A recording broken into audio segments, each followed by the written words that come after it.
G'day, legends. Welcome back to another episode. Today's guest is Chris Tuckwood. Now let's get stuck into it. Woo! Hey, Chris, how are you, mate? Pretty good, man. Yourself? Yeah, not too bad, mate. Nice, gloomy day down here in Dorset. If I can turn this behind me, dark as anything. Night out Yeah. there. Yeah. Sydney, Australia. Gotta love it. Yeah, dad kissing country. Yep. So, I got you a little surprise, mate. I got a little pumpkin, and it's going to be my lip balm because just in case, I got the urge just to kiss my dad. I say Good that for for the lips. Melbourneites, man. Oh yeah, it doesn't Yeah, south doesn't of the border, man. doesn't matter, mate. Once you pass the Queensland line, mate, you're in DKC.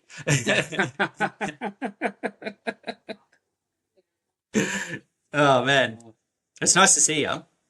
It's good to see you. It's been a while.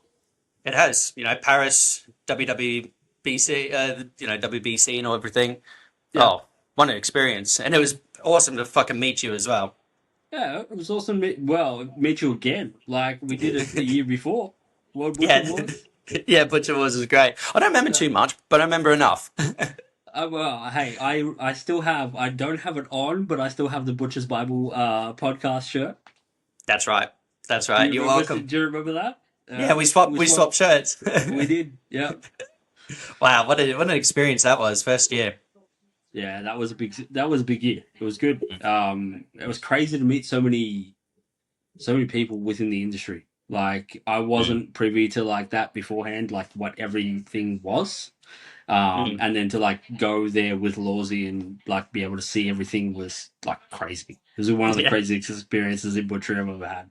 So Oh, that's really good to hear, man. Because uh, you guys got meat stock and everything over there, but for you to say something along those lines for us over here, that's pretty fucking cool to hear. yeah, yeah. No, it was crazy. Like meat stock's one thing. World Butcher Wars was just something different. Like just so much different, especially when you get like the Americans involved and the Germans and everyone that comes through. Like it's pretty crazy. Yeah, and the Italians were there as well, man. They were fucking so much fun. Dude, they cracked that bottle of gin at the end, and we were like, "Yeah, okay, everyone's on it. It's gonna be good." So I No, what do you love it. think of Ascot then? This year or last year? Well, like last year when you were like when you did the when you did the Butcher Wars. Um, it was eye opening. I realized real quickly that I could kind of hold my own Mm, against some of the best in the world. yeah. Um, and I didn't think I was at that level at the time. And that was really eye opening, and it gave me the push to sort of do more meat stocks, and sort of do more within the industry like that I was doing, and that I could actually do it at a level that was pretty high end. So Mhm. that was the best experience, and like just meeting all the people, meeting everyone who was there was just crazy. Like I follow Dave Corbett on Instagram, and I follow you on Instagram, and I follow Marina Breaking Brisket, and all these guys, and just to meet everyone was like just crazy. Yeah, So it's a really humbling experience, isn't it? And also, yeah. like, dude, you're definitely up on that level. Like to put yourself in that category of like, nah, I'm not. Like, fucking hell, man, you definitely are. Uh, Hey, I'll put it this way: to quote Elena from like a couple episodes ago, like imposter syndrome. Yep, got it. Been there, felt the imposter syndrome. Been there, been like, yep, cool. Yep, don't think I can fit in this niche and in this mold, and then yeah, jump up on stage and killed it. It was great. Yeah, man, you smashed it. Right, before we go anywhere, because this is like, I want to hear more about it. Please Yeah. paint the picture where this all started from, and then we'll carry on. So I started. I've been a butcher for about 16 years. Mm. I started. My uncle rang me one night. I was jobless at 21. My uncle rang me and he's like, "I need you to come here." It was Haverick's Meat at 2 o'clock in the morning. They're at sort of Port Botany in Sydney. Oh yeah, And I literally did mince for 6 months. So was their mincer. Decided I kind of like this. Followed him to B. Campbell's, one of Australia's biggest pork producers. Yeah, yeah. And they made me a knife hand, and I got the itch, and I was like, "Ooh, this is kind of fun!" Like, didn't know a thing of what I was doing, but you get to run around and play with knives. It's crazy. Like you're 22 and you're like running around playing with knives. And you're like, this is sick. What am I doing? So, really got the itch for it. Turned around to them and said, like, I want to become an apprentice. Like, how do I go about this? They said they couldn't really do it. I said, okay. Kind of got myself fired. How'd that Yeah. happen? So basically, one of the supervisors didn't really like me. And I happened to just kick something across the floor. Like, this is a um, massive boning room and like prep room that we were doing all of Woolworths pre-packed and stuff Mm. like that. So it was a lot of trimming and stuff like that. And they had these tubs that were on trolleys, and I just happened to kick one across the room as he came around the corner. Oh, And yeah, so I got fired for that. It was fine. Sort of bounced back, became an apprentice. Um, so kind of got what I wanted. We're not the best way to do it, but no. definitely got me in. And then I started working for a company called Joe's Meats. Okay. They were one of the biggest in the country at the time. They had like 50 stores in Sydney. Mm. I did my apprenticeship with them for about 2.5 years. Yeah, so I didn't do the full 4 years. I did 2.5. It was more a case of the Joes when I worked for them, they weren't breaking beef. They were only strictly doing like lambs and pigs. So Mm. I got passed pretty quickly. My TAFE teacher, everything was not. I didn't learn from TAFE. I learned in house. Mm. And I had a TAFE teacher come out every 2 weeks and sort of just give me some paperwork and make sure that I was getting through it and everything was right. So I churned through that like it was butter. And like absolutely killed it. And within 2.5 years, I was basically qualified. Um, from there, I kind of went here, there, and everywhere. I ended up, I've had about 8 jobs in the past sort of 16 years. Awesome, Um, man. Never really worked in one place for more than about 4 years. Mm. And yeah, kind of just sort of broadened my skills and my horizons. I went from Joe's to a back sort of like a factory place that was not really great to work at. The boss was a bit of a cokehead. Whoa. So yeah, Jesus. that was not fun to be around and not fun to work around. So I lasted there about 6 months. Yeah. Moved from there to Spanish butcher, which was kind of crazy. So they're a company called Rodriguez Brothers. They make probably the best chorizos I've ever had in my life, outside of Spain. So pretty sick. Nice. Went in there, completely lied that I knew how to break beef and everything like that to them. And if it wasn't for my customer service, they would have fired me on the spot. Like I walked in first day, there's 10 bodies just sitting ready to go. And I'm like, oh shit, I don't know what I'm doing. Like, so would have been about 12:30, sort of 1-ish first day. They're like, are you okay? Like, do you, like, something's going wrong here? Like, this is normally done by now. And kind of bullshitted my way through it. The dad come down and gave me a hand and realized I didn't know how to break beef properly. Yeah, walked in, 10 bodies hanging, ready to go, and basically by about 12:30 that day, they were like, "You don't know what you're doing." Oh. Um, and I was like, "Look, I come clean." I said, "Look, I don't. It's one of those things that I haven't been taught. I can break lambs, I can break pigs, And luckily for myself, I had really good customer service. And they took me on that and sort of put me under their wing, and I learned how to break beef. Nice.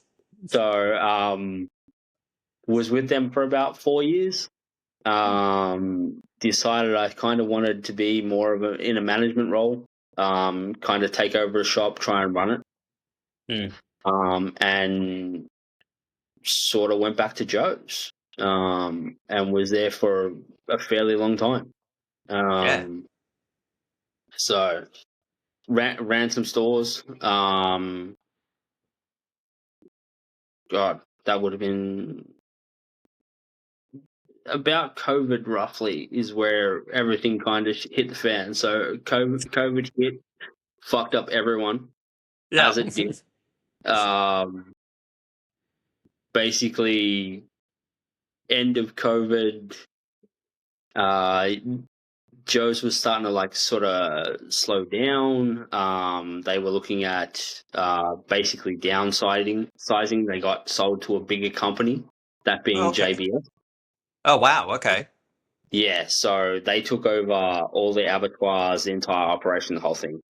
They downsized from 50 stores down to about 10 Oh, in honestly, it would have been 3 or 4 years.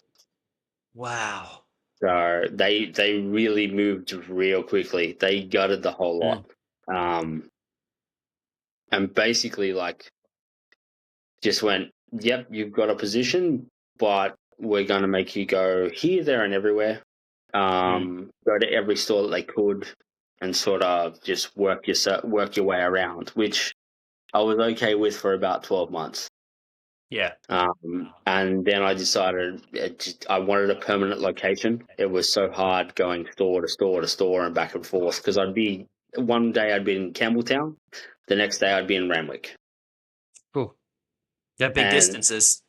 they are big distances. So like it was like 4 o'clock in the morning, get up to go out to Randwick, and then the next day you're up at 5 or 6 to go to Campbelltown, and then you're at Mount Druitt or St. Mary's, and like they just sent you everywhere. Oh, So is that because you were like a regional area manager of some sort, or were you just because you were a knife hand? wasn't even management. They dropped me down from basically management back to butcher. Okay. And then turned around and went, yeah, we're just going to send you here, there, and everywhere. Just be our relief butcher. Relieve all the managers who were going from here and there. If they had a day off, I'd be sent to that store to run the store, and then back and forth. That's ridiculous. So that's the way that it was, Yeah. unfortunately. It kept things fresh and interesting for you because you would have met different people every week, and it would have been like, oh, this is a different store. Oh, definitely. There was the people that I worked with. Some of the people, some of them you stand there and think, God, do you actually know how to be a butcher? Like, I look back now, and there are some people that are like, I didn't know how to break beef when I first started, like, and they're 40 years into their career and they can't break beef now. And I'm like, You get them. They're not even unicorns, I would say. I'm just, because we get it here in Britain as well. Like, there'll be blokes who've been in the industry 40, 50 years, whatever. And they're like, nah, don't serve customers. I don't break beef. I don't know how to make sausages. Yeah. that's crazy. I was like, so what do you do then? They're like, oh, I make cups of tea. And you're like, and you still don't help with cleaning. So what the fuck are you doing here if you can't do any of the major things? And when you do like a whole body shop as well, like they might break a bit of lamb down and whatnot, and then go, oh, cup of tea. And you're like, you've only just started. Oh, fuck. But Sorry. no. Yeah, no. Trust me. There was a guy that I worked with who was he'd been in the industry, almost 40 years. They called him Stuttering Steve because every time he spoke, he stuttered. Could not serve a customer. Was running a store and running it into the ground, and oh man, I used to get the shits with the management, like the higher ups, and go like lose my shit. Like, just what are you guys doing? Like, give me the store, I can turn it around, stuff like that. And just nah, we want you as a relief butcher, just go here, there, and everywhere. So I kind of ended up getting the shits. Went on a holiday to Norway with my now ex-wife. Come back and decided, I was going to go and try something else. Went and worked for a butcher shop called Chop. That was okay. And within 2 months, I ended up at Pride's. Nice. So and how are you finding Pride's?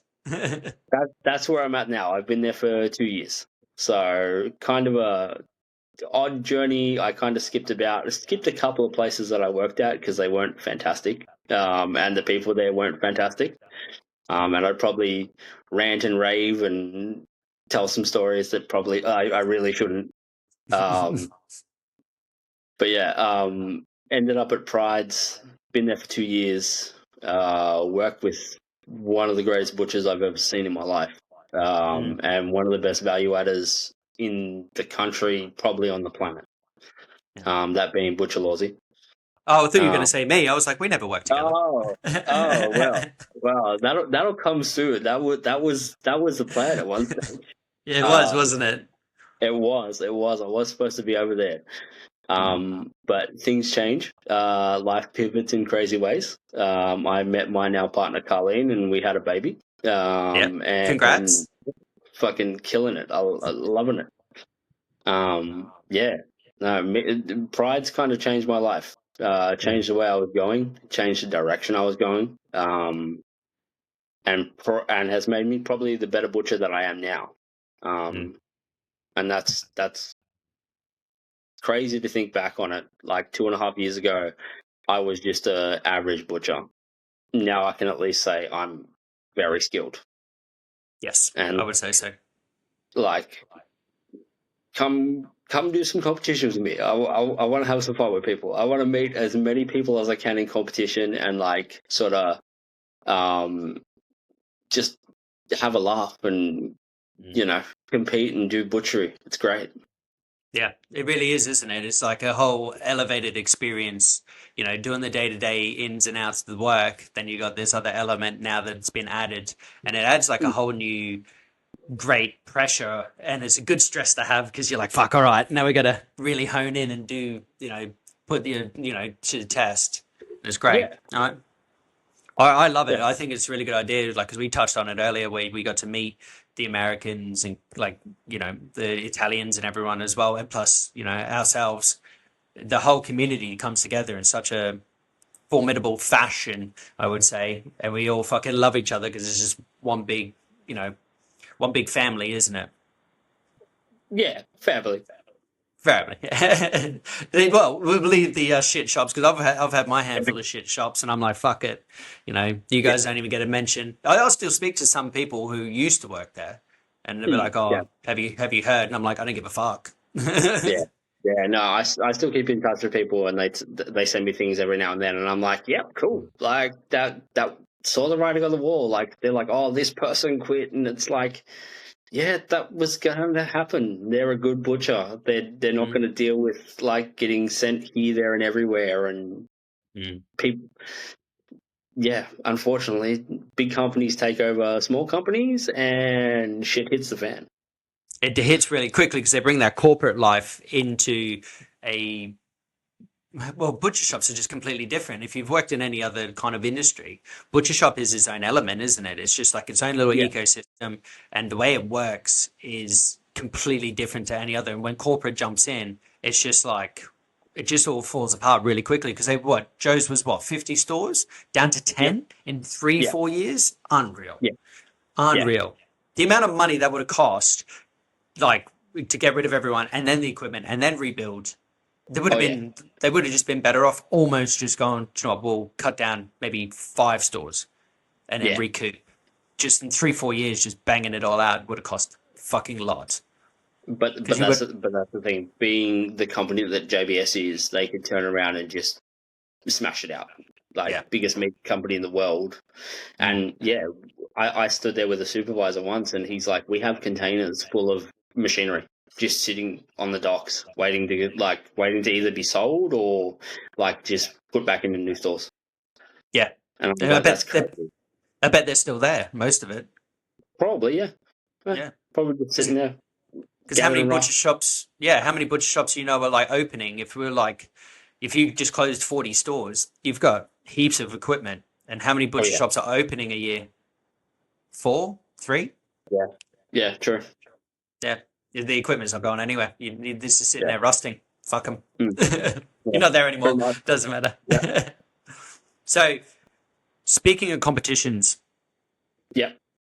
where did you get? Well, where did the idea of doing a competition come from, and where did you start with it? Okay. So the idea kind of struck in my head while I was being a relief butcher for JBS. Mm. And it was one of those things that a butcher that I worked for there introduced me to Instagram, which I did not have, and was just showing me some stuff. And I was like, "Oh, what is that? Who is this person?" Obviously, Butcher Lawsy is a big one who comes up. What's his name? Joel from 3J's down in Victoria. He was Yeah. a big one who come up. Tyndale, Simon Taylor. Mm-hmm.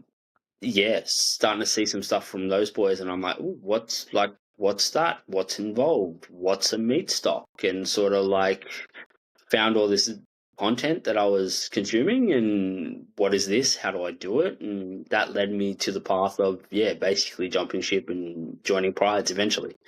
Mm. So, and that big push was, okay, I want to do it. How do I do it? And I didn't even think Lawsy was at the store that I was going to.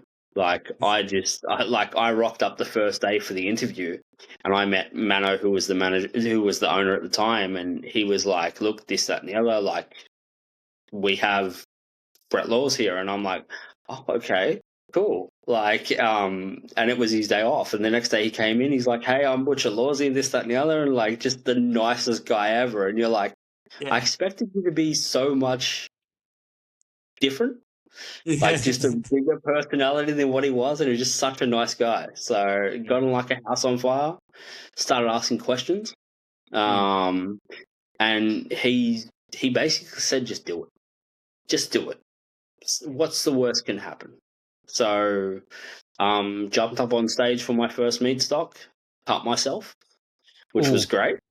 Yeah, straight into the finger, straight through a lamb shoulder, straight into my finger. And you know what? Kept going. Just screw it. I've got 30 minutes. Tried to put up a display that I could be happy with. I wasn't. Never going to work out. But everything that went wrong in that run prepped me for next year and the year after. Yeah. And like really pushing myself forward and pushing myself to do more. And I knew that I could do it, and it was. I say it all the time to anyone who will listen. It's the best 30 minutes of butchery you'll ever do. Like getting up on the stage and like there's a timer, and I've always been competitive. I've played video games most of my life, and it was just one of those things that it kind of got the competitive edge out of me, and I was like, what is this? I like this. This is fun. So, and it's become a whirlwind thing where I'm winning competitions and going to England and going to Paris and seeing all these people and meeting all these amazing butchers. It's crazy. Oh, it's crazy, isn't it? It's so good. With your when you did meat stock, that was the first one. Is when you cut yourself, isn't it? Yeah. So Yeah. that was God. Here we go. 2023, 2024, something like that. It's Last year, fresh. it was fresh. Yeah, it was. I look at it as I won within 5 hits at it. So I did my first one, cut myself. Basically took a year off. Well, not a year off. It was sort of 4 or 5 months. Went to England. Yeah. That was my second competition. Yeah. Come back, then did Hamilton this year, Bendigo, Sydney, where I won, and then World Butcher Wars again this year. So yeah, 2024. Sorry, so 2024. But yeah, it was crazy. You did the circuit, didn't you? You did Oh, the four, yeah. And it how was many did you win in there? just the one. So Mm. crazily enough, a kid out of Toowoomba, Luke Thomas, he beat me, Yeah, and he's an excellent butcher for a kid that's the age that he is. He killed it. He's yeah, absolutely killing it. Like, I am scared for the people who are coming into the WBC in the next couple of years. Like, the next few tournaments, watch this kid. He is coming. Oh man, I So, can't wait. Because the boys who competed this year in the Paris one, the Australian yeah, boys, they fucking flogged.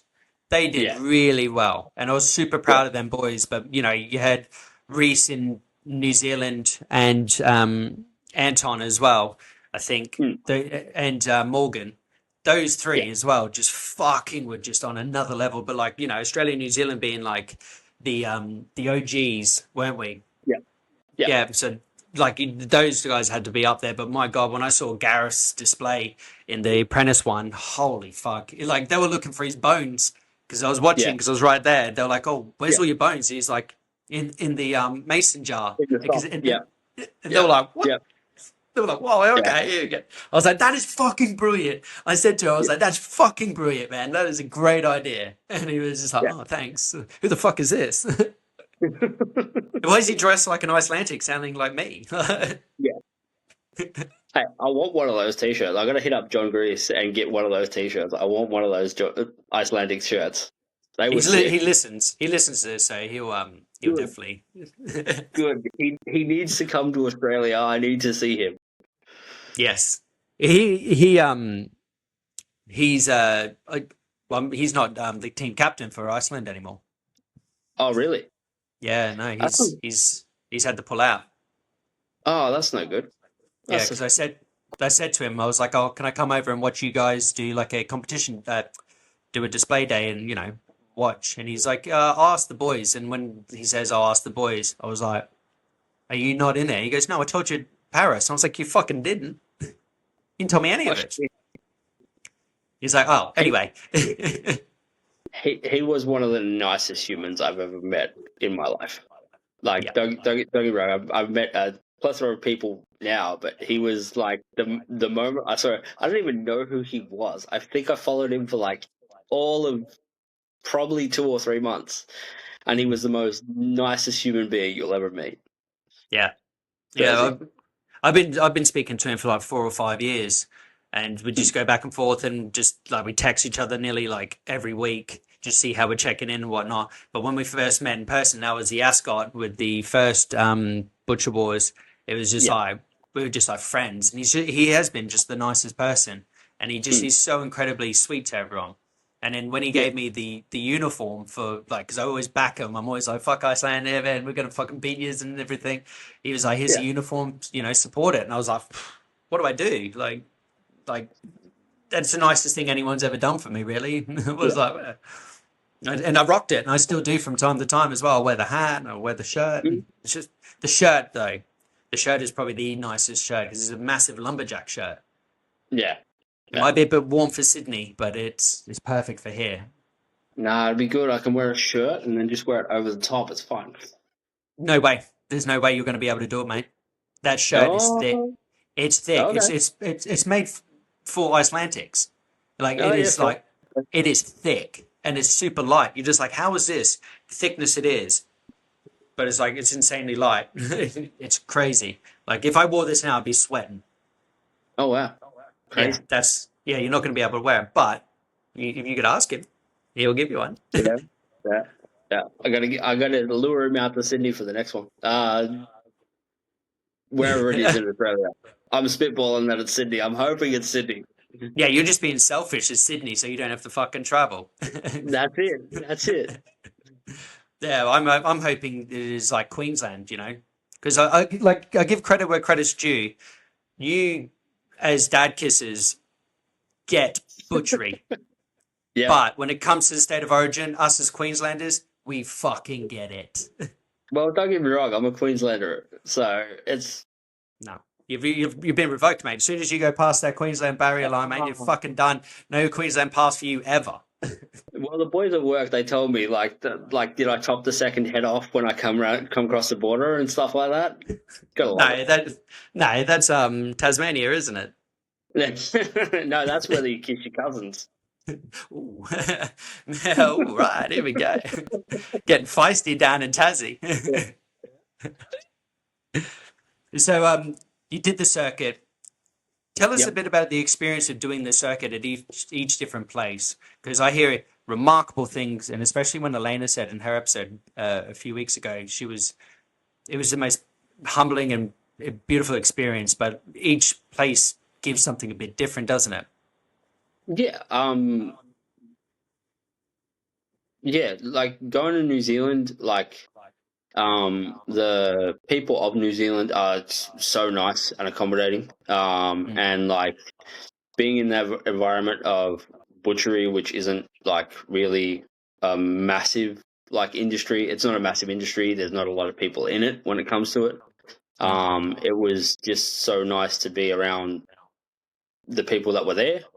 They embraced it like it was second nature. They loved it. Mm. And yeah, it was about it's like big butcher family. That's what it's been from day one, and like that's kind of what you go into these things like sort of being like you kind of don't try and go in with an ego. You go in and just be friendly, and everyone's friendly and everyone loves it, and it's just great. It's the best part of it. It's being It's around good, it. isn't it? It is. Mm. It Because is. every time I see on the under-season barbecue show or podcast, they Yeah. always like Hamilton. What a turnout! Like they beat Oh yeah. last year and the year before. It just gets bigger and bigger, and I'm like you said, the industry isn't that big, but there is a Yeah. community for barbecue and butchery, and both worlds Oh live yeah. together quite closely. And I'm just like, fuck! I want to see that here. I want to see the UK just ramp its game up and do something of Mm. that magnitude that Meat Yeah. Stock has done. Yeah. Maybe reach out to Jay and say, bring one here. Smoke and fire. Smoke and fire. Yeah, Is maybe. going on. You need to make smoke and fire bigger. That's all it is. Well, But yeah, no, we got to get that community bigger. New Zealand honestly was kind of crazy. So I met up with Rob Holdaway, who we met at World Butcher Wars. Mm. Um, when I got thrown into the kitty for doing it, and like last minute, honestly I went over there to support Lawsy.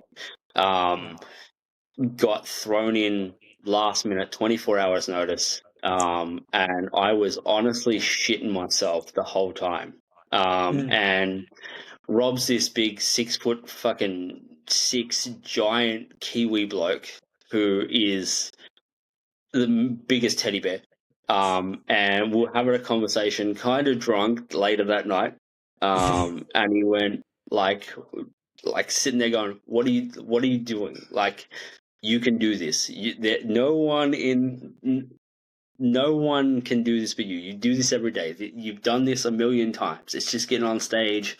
Yeah, there's a bunch of people watching, but you've done this. Mm. And he like, yeah, I got up there and killed it. And had the time of my life, and because of that, we become pretty decent friends. So I got over to New Zealand. I had a problem with my getting a car over there. I couldn't get a car over there, so I flew Sydney to Auckland. Got stuck trying to get a car. There were none available because Meat Stock was that weekend. Oh, wow. That Yeah. week, sorry. And sort of that killed me. I was like, shit. How do I get to Hamilton? How do I get here and there? So I hopped on a bus. Got down to Hamilton that morning and then rang Rob and said, "Look, man, I'm stuck. Can you give me a hand?" The man drove me around, helped me with my display, helped me pick the ingredients and stuff like that I needed and stuff like that. And like without him, I wouldn't have like been able to do any of the stuff that I did. But like he was the reason I was there. There was more to see him. than to actually be on that circuit. Yeah, wow. And do that one, and then ended up coming second in that competition, which also sparked my intrigue even more. It was like, okay, so I can actually do this. Yeah. Right. And that was crazy. So What a beautiful experience. yeah, it was one of those things that like if I hadn't met Rob sort of 12 months ago and like we didn't hit it off, like that was a crazy fucking turn of events. And what do you think of that display that you did?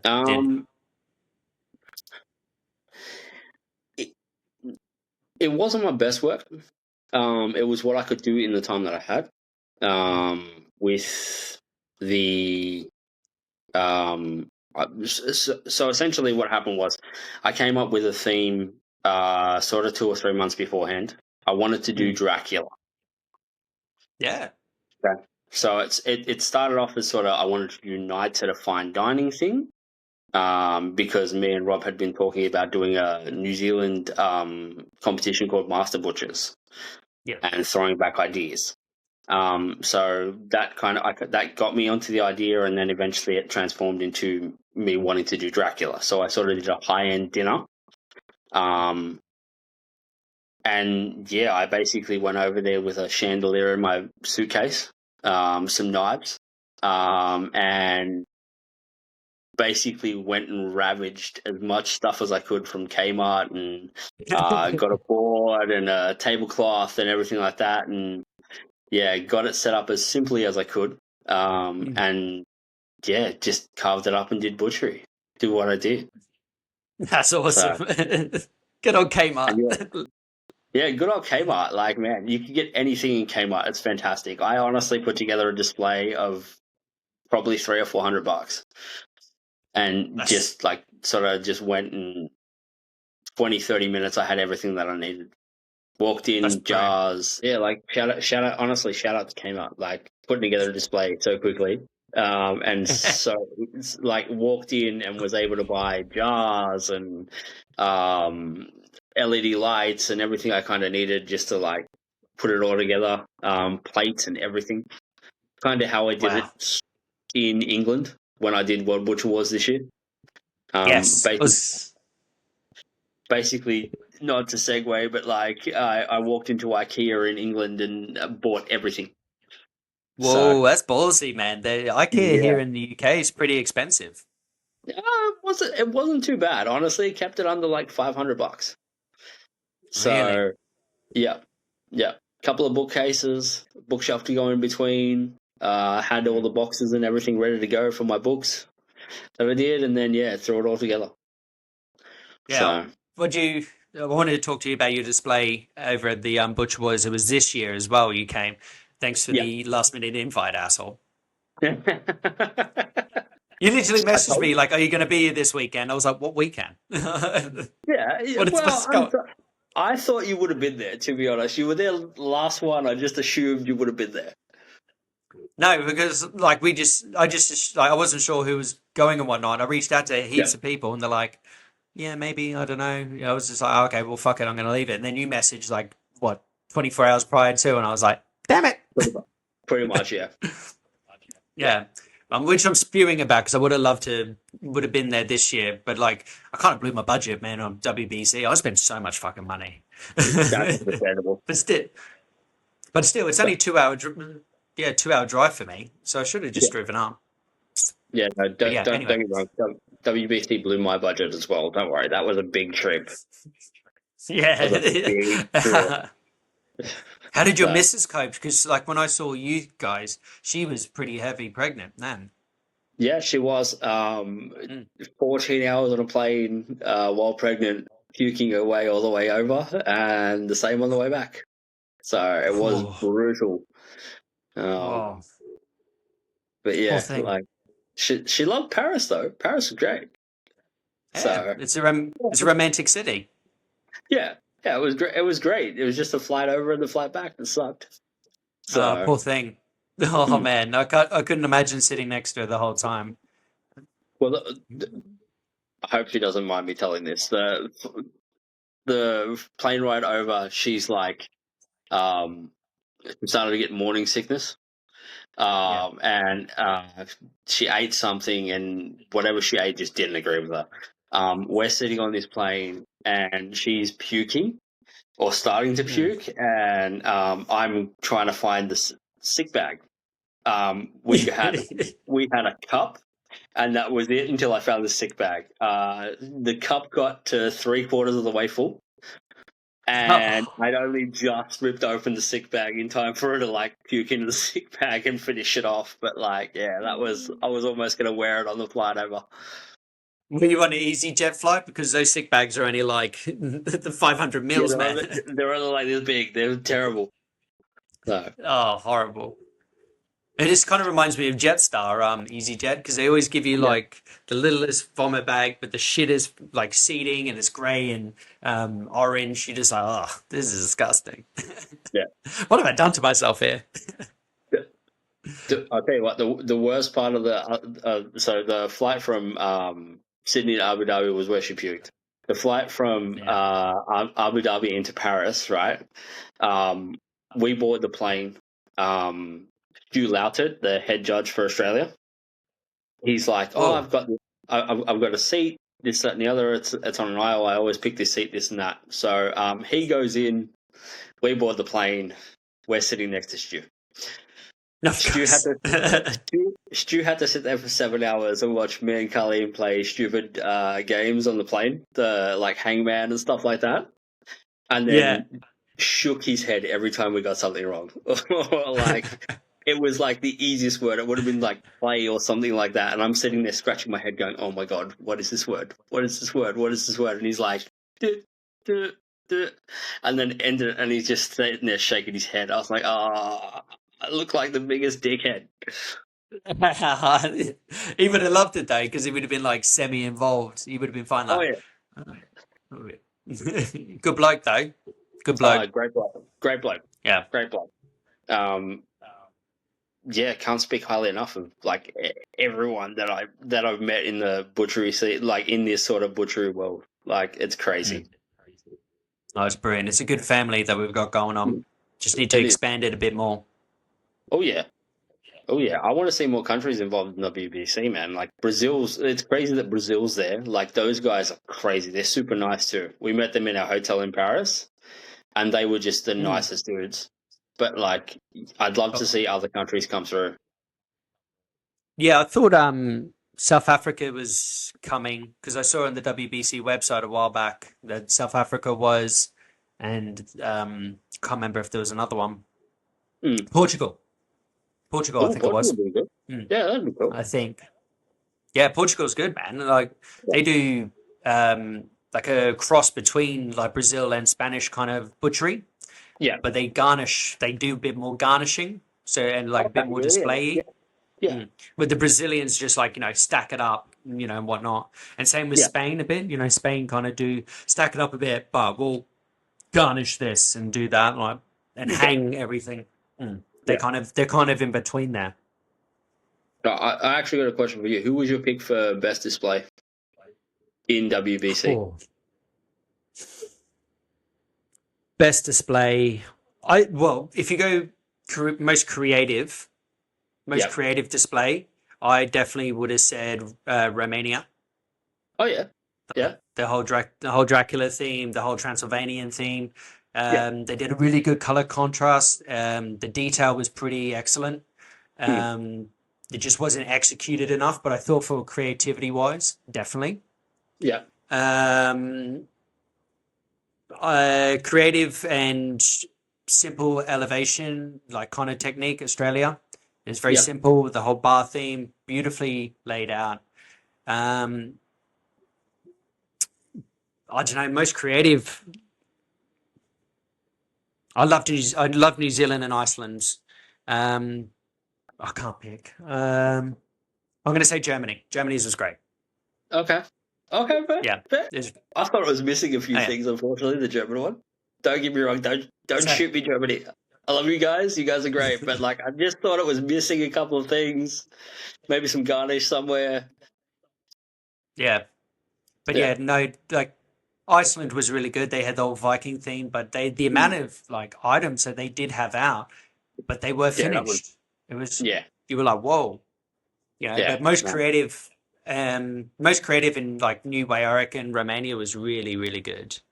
yeah, Um, I think they deserve to go a bit higher, but then you're also still going up against like Ireland, Iceland, yeah, and then France. Oh, France obviously took it to the next level. yeah, But I don't know, man. Like I don't know. France was it was great, detail wise. It was their yeah. twist on it all. It was brilliant. But my God, like I think I thought Iceland and that, but like Germany was very very sexy, very cool. Yeah. Yeah, fair. Fair. The wolf pack go hard. They do go hard. They do. Mm. They do. What about you? Who do you think? Um, I'm biased as hell. Like I thought Australia's took it out. Like I'll be honest with you, that bar theme, like I thought up against the rest, and yeah, just being biased, I thought it was the best out of all of them. It Um, was. It was I- delicate. It was beautifully laid out. It was simple. But it was like the displays and everything with like the boys did it. They had their hands yeah, involved in it. But like just the whole elevation of it was just and the contrast and the coloring. It was remarkable. Don't get me wrong. And yeah, also shout out to Luke Layson as well, because when I got up to him and to have a look, and I was like, "What are the QR codes?" And he goes, "This tells you everything." He goes, "What the product is, how to cook it, and blah blah blah." I was yeah. like, he goes, "Yeah, it took me about 3 weeks just to do each individual one." I was like, "What the fuck?" Oh yeah, Simple, the majors. simple, Yeah, but it was simple, but it was just like, whoa, that is incredible. yeah, It right.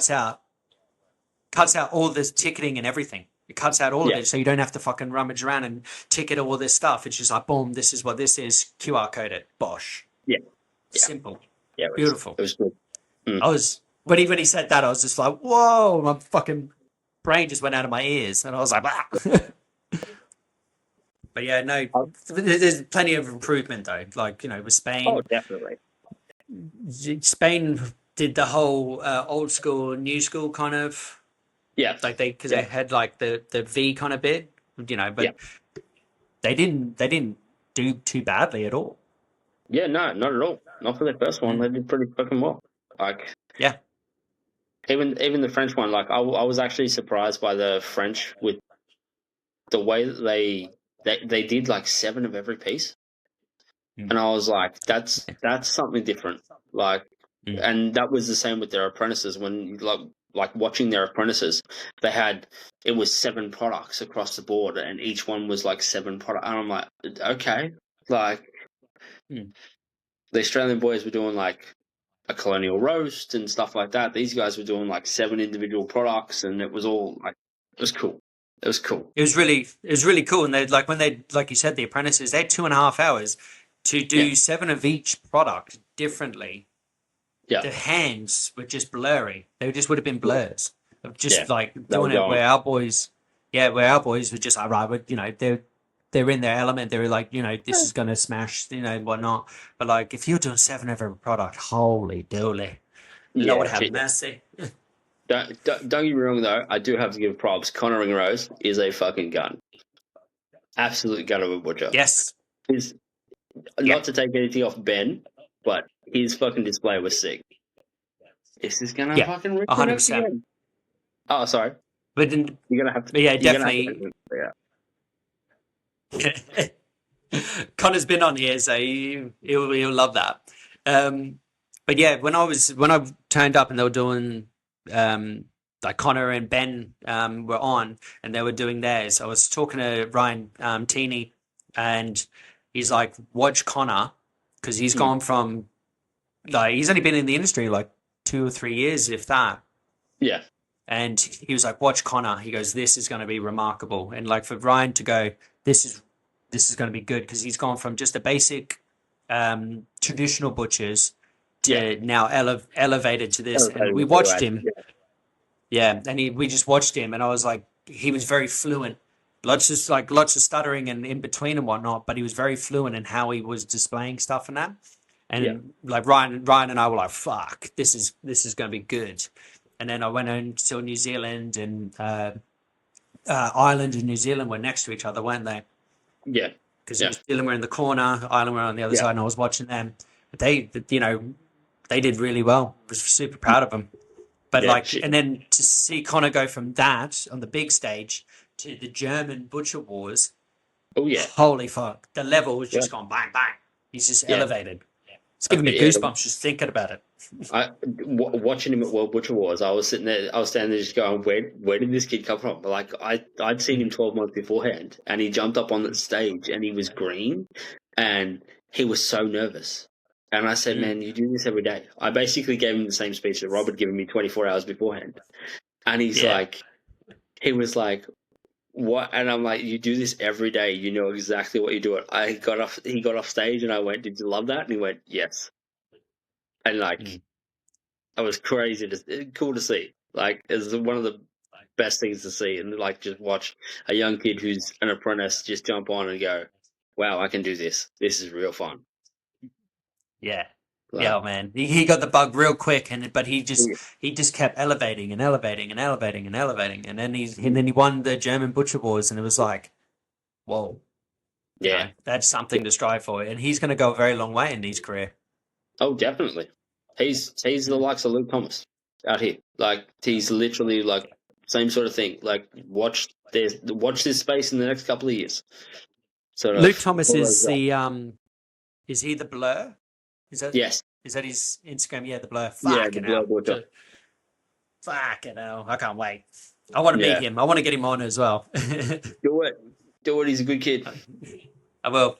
I'll reach out to him shortly. Just got a few more episodes to go, and then we got Christmas. Didn't mean to Yeah, swear. true. That's coming. Yeah. Yeah, Christmas is coming. That's gonna suck. Gonna suck. I still don't agree with Brett. Anytime he's like, "I love Christmas, it's great." Like, you're a Yeah. fucking liar, Brett. Don't you lie to me? And he's like, "No, it's great. It's the best time ever." I'm like, "Fuck off." Are you okay? I like Christmas. Don't get me wrong. I love like the week of Christmas. That whole build up, like especially when it comes to butchery, that whole build up that week that like builds in.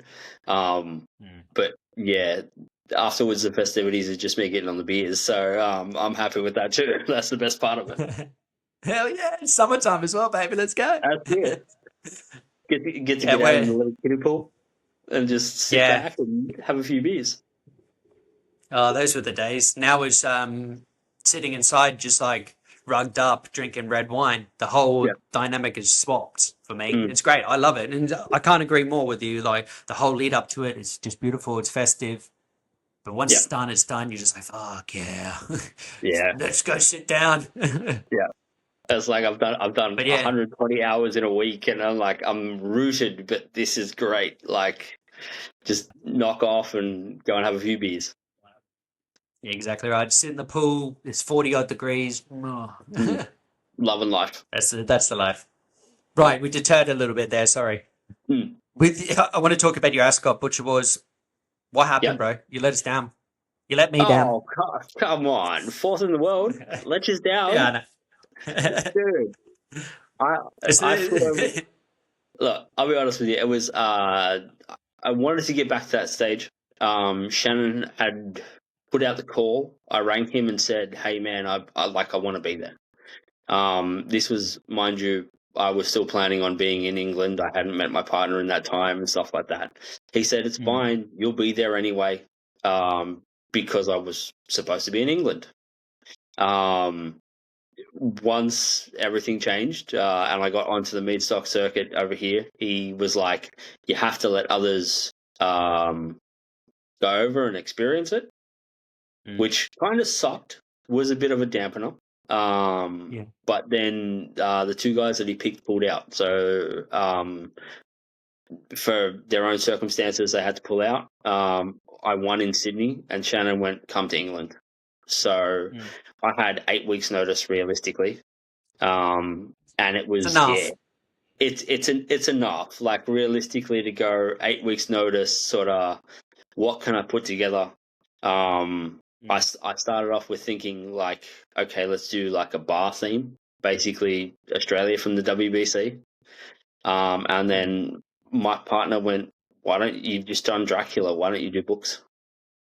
Like you're gonna go over and buy all these bookcases and stuff like that. Why don't you just do books? And like the ideas just flowed. It was one of those things where, Yeah.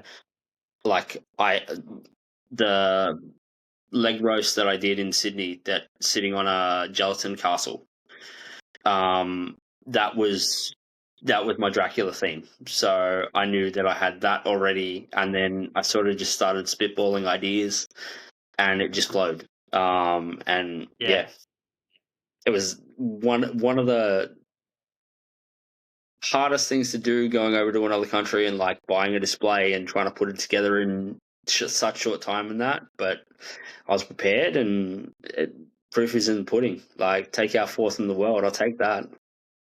Fuck yeah, No, man. I'm still proud of you. I only give you a stick. that was the sick part of it. Like, I was expecting to come honestly last. It was one of those things that I was like, I can do this. And I had a few people on the outside that was doubting me and telling me I shouldn't go, and basically middle finger to all of you, because I went and I absolutely killed it. Yeah, man. So You did fucking yeah, awesome. Especially because you sent me the video of the display itself, and I was like, Mm. oh, yeah. that is fucking sick. That is That really was good. Really elevated. that was well, yeah. They kind of changed the format with what Butcher was this year. It was 45 minutes. And we got down to the last sort of 10 minutes, and I was cruising. I thought, sweet, I've got this in the bag. I got 2 products left. That 10 minutes evaporated so quickly. So Yeah. quickly. If I could find the picture, I'll send it to you. I've got a picture of me. It's mid. I was doing like a chicken that was covered in edible glitter. And I've pulled the lid on this thing, and the glitter's just gone everywhere. So I'm covered in this smear of glitter across me and everything. So I'll see if I can find it and send it to you. Glitter bomb. Yeah, pretty much. That's what I Gourmet. was. There's some gourmet, glorious glitter chicken. Mm. Oh But man, yeah, that's awesome. It's pretty cool actually. Glitter. Was it edible glitter or just regular glitter? no edible glitter. What's the difference? So I don't know. I don't even know what the difference is. I wouldn't be able to tell you. I'm pretty sure it's supposed to go in alcohol, not on chicken, but like it worked. I'm here for it, and I want to see Yeah, hey, it. it was one of those things that I just like. I got the idea because they did change the format, and they did go to adding 2 chickens in. I was like, what can I do with 2 chickens? Which isn't a lot, realistically, in the amount of time that you have. You can, but it's not really a lot. And I come up with the idea of trying to turn a chicken into a golden goose. So golden glitter on top. I was hoping for like maybe a pancetta weave in there, but I couldn't get it on in time. So I just threw the chicken on the plate, and yeah, it worked. Wow. Yeah, turn chicken into a golden goose. That's fucking awesome. I like that. Yeah, so you just add edible food glitter, turn it gold, and basically stuff the end of it and tie it all up, and Bob's your uncle. So yeah, Oh man, that's cool. Yeah, and so because they did the 45 instead of 25, isn't it? 30. 30, sorry. Yeah, same Yeah, old. yeah, yeah. The last 5 minutes doesn't count because you stop cutting and you're doing dressing. No, the last 5 minutes counts. In Sydney, I was down to like 35 seconds. Like, Stu come along and said, if you don't get this display up, your missus is having the baby out there in the crowd. And I was like, oh shit. So it does count. Oh, thanks. Yeah. Oh yeah, no, I know. But yeah, but it's so you did the Ascot one, and that was Yeah. a great time. And Oh, then yeah. you said you were going to be in England. What happened with England? As like where did the idea of coming to England come from? That was based from World Butcher Wars the year before. It was one of those things that I was realistically going through a divorce. I was pretty unhappy. And Lawsy could see I was passionate about butchery and wanted to do it, and offered me the chance to basically carry his bags over there. Which I was more than happy to do, help him out. Like, without me, he couldn't get it over there with the stuff that he had. So, and from that, sitting there and being around all those butchers, I was like, I want to work here. Yeah. My parents are from England, My dad's from Nottingham, Oh, and it was one of okay. those things that I could kind of like just jump the pond and go for it. So Yeah. that spawned the idea of going and working in England. I wanted to learn a little bit more finesse when it comes to the craft itself. I Yeah. think English butchery is more finesse over everything else. You don't have really bandsaws, so you don't really break everything by bandsaw. It's broken by hand. Hmm. And I just wanted to pick up a few more skills. Yeah. And Yeah. But then yeah, it's because I get what you're saying because I never used a handsaw yeah, until I came here, and then you realize, oh, this does take a bit longer. You have to be a bit more delicate and a lot more finesse and everything. But the only people who do have bandsaws here are like halal shops or yeah, South African shops because they're constantly cutting stuff, yeah, and their bandsaws are like this big, man. yeah, They're honestly like yeah. this They're big only tiny. little Yeah, tabletop ones.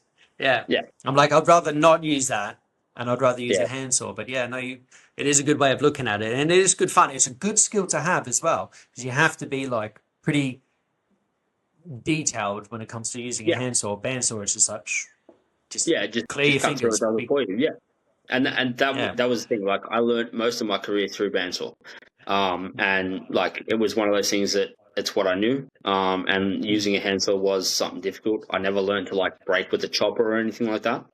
So I was hoping to like Yeah. come over there and learn skills like that if I could.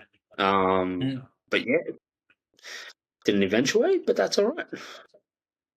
Yeah, dude, you can come anytime. That's the best thing about it, you know. And if That is, yeah, yeah. your parents are British, you can get a visa anytime. Then it's just Oh, that's true. Yeah, yeah. yeah. For The hope is me, the hope is I, eventually one day to try and get over there and like yeah, just go store to store basically, and sort of like either if it's a couple months here and there or it's 6 months here and there, whatever, and just trying to learn some skills and learn off some really cool people. well, mate, you're always welcome to come to me. I Yep. will. I will at some Yep. point.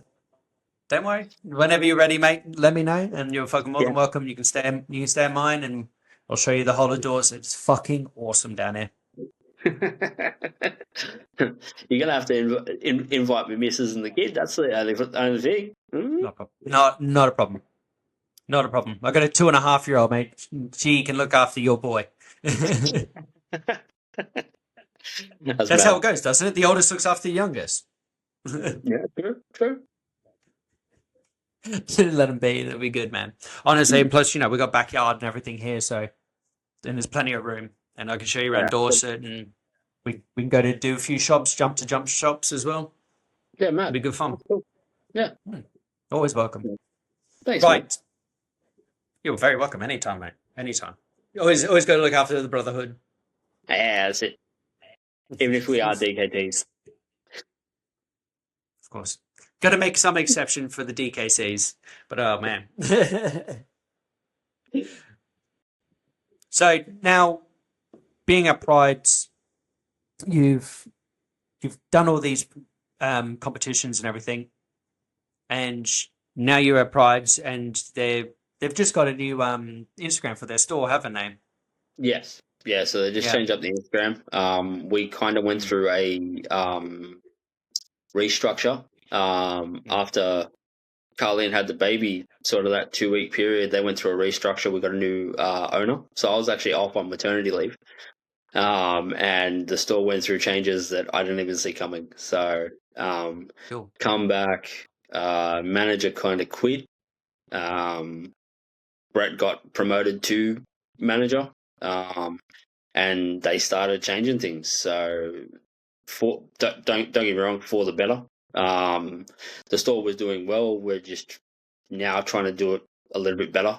Trying to just do it a little more high end. Really put in some new products that we think will work with the community and work with what we want to do with butchery and what Brett inspires people to do every day. So yeah, we got a new dry ager that's starting to come off the ground. We're changing sausage flavors and just doing stuff like that and trying to really like make the store a destination, make the store a place that you want to come to and be that shop. So because you're inside of what do we call them back home? Like a super shopping center. mall kind of, yeah, shopping center. I can't remember because Yeah. they're called villages here, but then you got like a big indoor shopping village. It's like, don't make any sense. Yeah, it'd But be yeah, like your indoor you're in a shopping sort of, village. Yeah, yeah. So you guys are there because you got Coles across the road from you. You got yeah, yours, and then yeah. you got like what big Yeah. W, Kmart, Crazy Clark's. Yeah, pretty much. There's Mm, a Woolworths on the other side. Like the center that we work in is massive. There's like mm. 150 stores in it. It's huge. Yeah, wow. It's So quite a normal size one now, isn't it? Like 150 is yeah, just yeah. realistically, yeah. But Mm, for Campbelltown, it's probably the biggest in the area. So yeah. Because yeah, the one we had in Brisbane was Chermside, and Chermside went yeah, from like 30 stores to almost like 400 stores. yeah. Wow. Yeah. That's in Okay. Brisbane. So Yeah, yeah, that's and then massive. it went from like 2 stories, and then it just kept building and building, and then expanding out. It was Hmm. massive, but you still couldn't fucking park anywhere. That was the thing. Even when you went to even when you went to Chermside, there was no parking anyway. You're just Yeah. like, well, if you're expanding from that many stores, where are we going to put the parking? But yeah, I haven't been home in like I haven't been home in like 10 years now, so it's completely changed. Are you Yeah. coming next year? Next year, no, twenty Are twenty you eight going though. 2028? Yeah, Nice. 2028, 100% there. I'm gonna do the circuit, and then I'll do the WBC. Oh, Matt, that's gonna be cool. Mm. Gonna be cool. But Got to yeah, I want to catch get up a for a heap bit. of. Oh, 100%. Oh, Mm. 100%. Of course. But yeah, I would like to do a meat stock. I want to do the other circuit of the meat stock. I also want to get over New Zealand and see everyone as well and do a meat Yeah. stock there. But it's just like it's just trying to get like the time and then line it up with the girls to come. You know, it's a Yeah. fucking big flight, especially with the and also because here you have to pay for a full ticket for a 2 year old, and you know that's Oh fifteen wow. hundred quid. Wow. Okay. That's crazy. Yeah. So then, yeah, 'cause I completely forgot about that. Like a 2 year old Mm. is a full ticket, and you're like, Oh fuck. wow. Yeah, Yeah, that's expensive as shit. yeah. And then they're like, you know, there's £1,500 we looked at. We wanted to come next year, Yeah. but yeah, they were just like, we did all the pricing, man. It was like 7.5 grand for the three of us, Yeah. and we're like, Ow. fuck. Yeah, we're just like, well, you know, for 4 grand, we could do like Italy and Spain for a Yeah. month and still come back with change. Where you're Yeah. like, Yeah. yeah. So he's like, fuck. Do you know what? We'll keep saving, and then we'll like. And then I said, you know, the WBC 2028 is in Australia. She's like, fine. She goes, we'll build towards that, but for now, Yeah. we'll do what we do. Yeah. Yeah. So I was like, yeah. Yeah. But I Okay. am going to do the circuits. Going to do the circuits here in Europe. I will have a go at the old Butcher Wars because you've Yeah. inspired me. Elena's inspired me. Dave Corbett keeps fucking yelling at me about it. And I'm like, all right. But yeah, no, it's definitely something on my list, man. And how are Yeah. you finding? How are you finding the new management then with Pride's? Are they Um. on your side? Yeah, they're pretty good, man. Can't really complain. No. No, they how do you put it? They're trying to do they're trying to allow us to get to do everything that we want to do, which we've been like between me and Lawsy, we've been talking about changing things in the store for like 6 odd months. It was just never being able to push it through. Now is the chance to like push it through and be able to do all these cool and crazy things and all these different ideas and just push boundaries and yeah, make it the best store in Australia if we can. Best store in Yeah. Sydney, at least. Like try and push that boundary. Yeah. Well, you got Victor there as well, haven't you? Yeah, yeah, Victor Churchill. So Yeah, yeah. yeah. So So even that's like going to be good. even like God, I'm losing it. Craig Cooks. Craig Cooks was voted one of the best butchers in Australia, in Sydney, and stuff like that. And like, just we want to be up there with those kind of guys. Even Papa Andreas, who he came over for the WBC. He was in the Young Butchers. His store out at Wetherill Park is massive. So like, we want to try and get to that kind of elevation. Like, yeah, you can. So, You can. You got the backing. You've also got like the newer, like innovative, just like ideas as well, because you're not behind the times. You're moving, progressing forward with new styles and color scheming of stores and collaborating with how this works. But making a destination is your biggest fundamental to succeeding in that realm of becoming the best.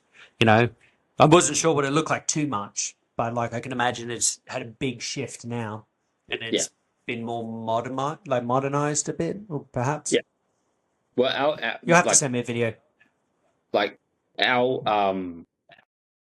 like from Butcher Wars and all that, like the whole thinking, and it's been a change within the country for the last sort of 12 months, where it's like there's been a big pushback from supermarkets because we were losing a lot of trade to supermarkets, back to a butcher shop. And it's gone back to like, okay, break beef, be able to be that skill-based industry that like, you like to find a good butcher, they should be able to break beef and break pork and break lamb, and you have really good gourmet sausages and stuff like that. And the big pushback we sort of started to see, and now it's paying off realistically, because we are in that swing period where the pushback is to go back to butchers and do it properly. Yeah. Or because I read no, you are right. I did read from primalmeat.co, and the Coles and Woolworths are part of the round table for the Bovia vaccine. Yeah, that was huge over here. There were so many people who were coming up and asking us like where we got our beef from, where we got our lambs from, like what was in it, and that really kicked off the whole pushback from basically supermarket to a come back to your traditional butcher and try things out. And it's a case of like the amount of stories and videos that you see online of that people cooking mince and it having water in it and stuff like that. Like, it happens. Yeah, because there's a Danish farmer that brought it out who said because by law they have to do it, and she documented the whole experience of what this vaccine has been doing to her cattle and that, and she's gone into such depth about it. And then primalmeat.co were like, here's like the information, and this is who's involved, like Arla, Coles and Woolworths, and here's other brands as well. And he goes, there's no point in supporting these big companies that don't give a fuck about you. Go back to your local and start grinding at them and saying, look, I want to eat clean. This is my budget. And like transparency, because the Coles and those supermarkets have no transparency until it gets to the level where it's, it becomes an actual national matter, and people are like, what the fuck? You've known about this for 12 months, where the butchers are like, look, honestly, this is where it's from. This is how we do it. And this is what I can guarantee. Transparency straight away, right there. Yeah. And it's just like, like, here we go. Why not support and keep supporting the local, and be honest with them, saying, look, man, I only got a budget of like $600 like a month. Yeah, what can you do like within that? And like, here's our options. We have 195 different products. Like, yeah. And do you do like meat boxes or like family packs or anything at yours?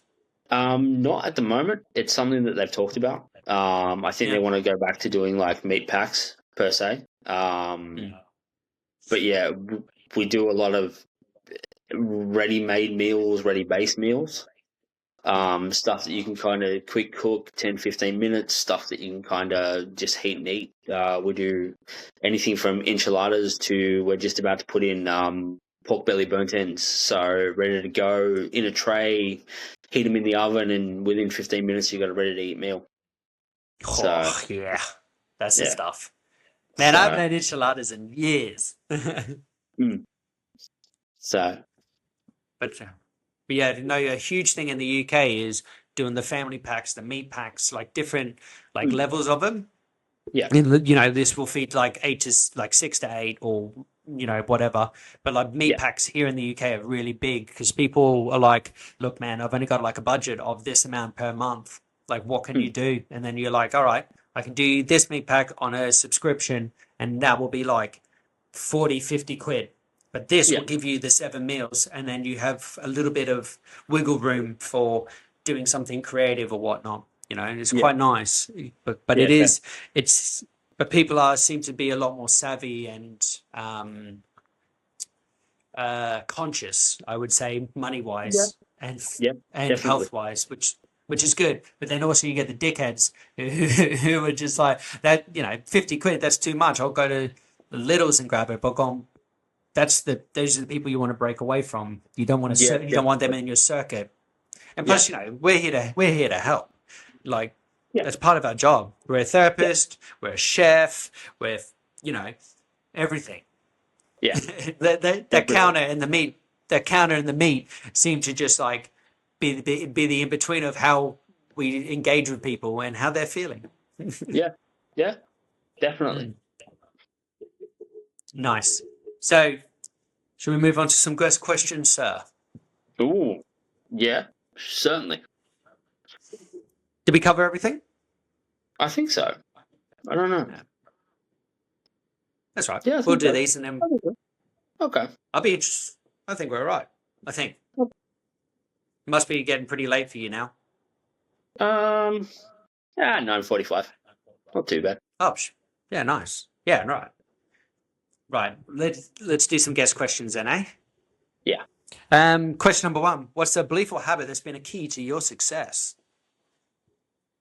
All right. This goes back to the man that's been part of the journey for a fair long time. Not so much Lawsy, but Shannon Walker. Always say yes. Doesn't matter what it is. Yeah. Any opportunity you get, say yes. Take it and go. So That's pretty. always. I love that dude. I wish I spent more time with him. He's an amazing dude. Yeah, he's pushed me to be better, which is good.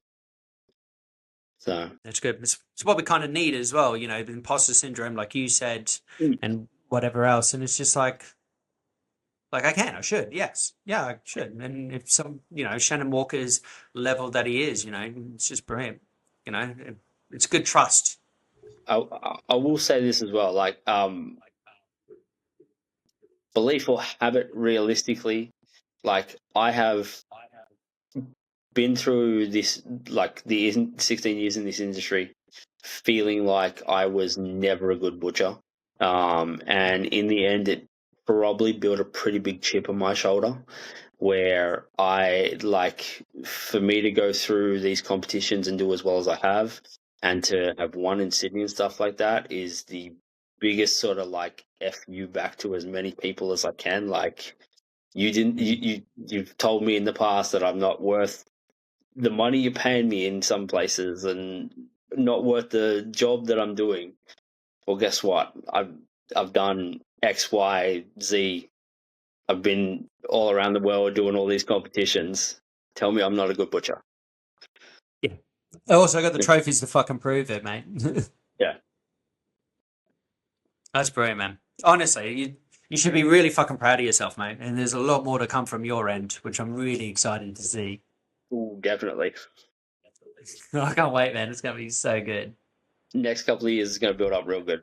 So Good. I can't wait, man. Same for me as well, and same for everyone. But I'm more excited to see your end because you know you are a fantastic person and butcher, and don't let anyone tell you otherwise. Hey, I want to see what you do. You wait. I'll send you some stuff when I'll send you some stuff in January time when I start doing some bits and pieces and see what you think because I want to get your honest. I want to get your honest opinion about 2 things. Okay. It's a bit different, and I wanted to send it to Brett, but I was like, you know what, fuck him, he'll probably steal it. He probably will know what him. Yeah, he probably will. Right. Number 2, 3 guests to invite to dinner, dead or alive, and who are you inviting? Ooh. Three guests on my dinner. Hmm. I haven't actually thought. I didn't actually think of this one. Probably both my grandfathers. One of them was a butcher over in England, and I'd love to just pick his brain and just like over the course of a meal and just sit down and like be able to like talk to them and see like hear ideas and knowledge and things like that. My mum's grandfather, because he was only in my life for a very small amount of time, and I'd love to just have a conversation with him, just be able to show him the man that I've become. So Yeah, nice, mate. yeah, and last one, probably just my family, probably just my mum, my dad, and my sister. I know it's more than the three people, but like just to sit down with them and have the shit and just a good old family Yeah. meal. So Family's important, man, especially doing stuff like that. Mm. Yeah. I like it, man. It's good, especially bring him, saying by your grandfather who was a butcher, and to show him, these new, like just even what seems like a very mundane thing to us, but like value added stuff. Just showing him, going, "Hey, look at this, man." Yeah, just to be able to sit there and be like, "Hey, look at this crazy stuff that I'm doing. Like, what did you think back in the day when you were a butcher? Like to like this kind of stuff now." Yeah, yeah. It might seem like the most simplest thing to us now, but like, man, imagine talking to someone from like 100 years ago, or maybe 150 years ago, and just showing them like Definitely. Yeah. I wish I had a It's like, time machine sometimes. oh yeah, like could you imagine taking someone from say New York back in, let's go 1800s. Whoa. Like they're butchering pigs and stuff like that, and like showing them the skills and like where it's like a butcher from back then to a butcher that's like here now. Look at the skill like that's come through. Like that'd be cool. Yeah, I reckon it's a brilliant idea. Imagine doing a winter time in the 1800s in New York City. The fucking everything would be frozen. All your Oh shit, produce yeah, would just be frozen. Yeah. shit, yeah, that'd be crazy. Oh, I'd love it. Mm. Be good to have a time machine and do those things Yeah, and experience those. But for now, definitely. this is our time machine. Right. Question number 3. What's your favorite quote? Ooh, um, favorite quote. Opinions are like assholes. Everyone's got one, and they all stink.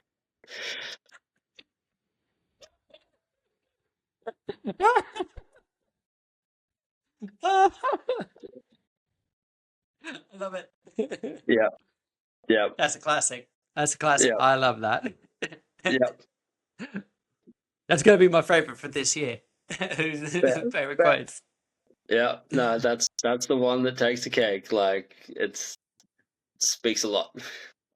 It speaks in volumes, that one. It's good. Yeah, Oh, man, that's awesome. He's not wrong. You're not wrong. yeah. Right. Question number 4. What's the question do you wish people asked you more?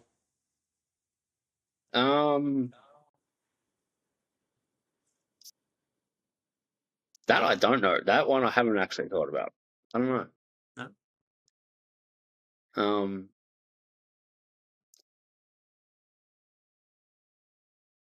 yeah, I unfortunately I don't have one for that one. Sorry, I don't know. That's fine. That's fine. You did a Dave Corbett there. Yeah, It's all right, honestly. It's a really tough question as well. So, like, yeah, when people do say it, but like, mine would always be like, "How are you?" yeah, Like, yeah, yeah, yeah. it's very simple. It's very quick because it can either go 3 ways on that conversation. But like, it's something I wish people would just say, "How are you?" in those senses. Yeah. But everyone's different in different stages and whatnot. But that's why I put that question in just to see what would bring you out a bit more, or Yeah. what would you like to hear more from people? Something along those lines. Yeah. But yeah, I don't know. So it's food for thought on that one. I might have to change that actually. Maybe. Nah, fuck it. Number 5, mate. Most important. Aliens real. Ooh, that's a good one. That's a good one. I would say that with the amount of people that I've worked through over the years, they have got to be real. Like, come on, some of the guys I've worked with, dear God, that's a bit of a worry. There's been some people that I've worked with that you just gotta they're on a different planet. There is no way they're on this planet. They're definitely from a different planet. Yeah. But no, on a serious note, they got to be, like, realistically. I don't think we've done enough as humans. Like, I think there's got to be more out there. There seems to be too many things that seem like they were built by a different race. Like, going to Italy and standing there looking at the Pantheon, and like the curved ceiling and everything like that, and how they built that, and you're like, that was made 2,000 years ago. Like, I don't think we could create that today. And like, I look at that and I'm like, that's cool. Like, even stuff like the pyramids. You look at the pyramids and you're like, yes, they've tried to debunk them, and there's all these things out there, but like, how do you build something that massive, like, and be so accurate? Like, it just doesn't make sense in today's world, let alone thousands of years ago. Yeah, no, 100%. And it's even talking about the pyramids as well. You got the pyramids in Mexico. You've also got pyramids in America as well. Yeah. Yeah. But it's just like they had the very similar structure, but they were so far away from each other. Did they even know that they existed when they were building these things? Or did everyone have... Was that how they built it? Yeah. Yeah. Is that how it's like, insane. every civilization, is that what they built? They just built a pyramid. Like, that's what it was. Like, that just makes... doesn't make a lot of let's sense. build a house. Let's build a house, but it's this, and we're going to make it out of like 100 million heavy stones from like 5,000 miles away. Yeah. What the fuck? Yeah, it's crazy. That's crazy. I love it. They're still trying to debunk the old pyramids now at the moment. Yeah. They still have no conclusion. They think they're big batteries, when the Nile River used to run through, and then they had and so they had these special types of stones that were made from glass and everything, and then they were used as batteries. But then the time that this river ran, at that time, the pyramids were only just being constructed or doing stuff like that, and like it doesn't make any sense. And then and then they had the things like all the rods that are underneath the pyramids themselves and everything now. Yeah. And they're like, we think they're actually earthers, and they've done all this and that, but they've actually got, by the looks of this, the sonic whatever, it seems like someone had walked around them, and they're perfectly spiral. Yeah. How do you make that many years ago? Like, what do you do? What's going on? Yeah, what evolutionary step did we miss to, like, not be able to make that now? Yeah, well, very good point. Very good point. And do we skip it or do we go back? Yeah. Yeah, because how smart were they compared to us now? Yeah. Inspiring talk. Look at us, old boys. Yes. Oh man, this has been such a fantastic episode, and I'm sorry it's taken such a long time to get you on. Hey, I love being on. Thank you for having me. Sorry we didn't do it this sooner. We should have done this sooner. Do you know what we should have done? We should have done one in WBC in Paris. I didn't even think of that. That's all right. We got WPC 2028 to make up. That's fine. And if you're ever coming back my way, you know who to call, man. I will. Right. Thank you so much for joining me, Chris. I'm going to let you go and enjoy your evening. And we'll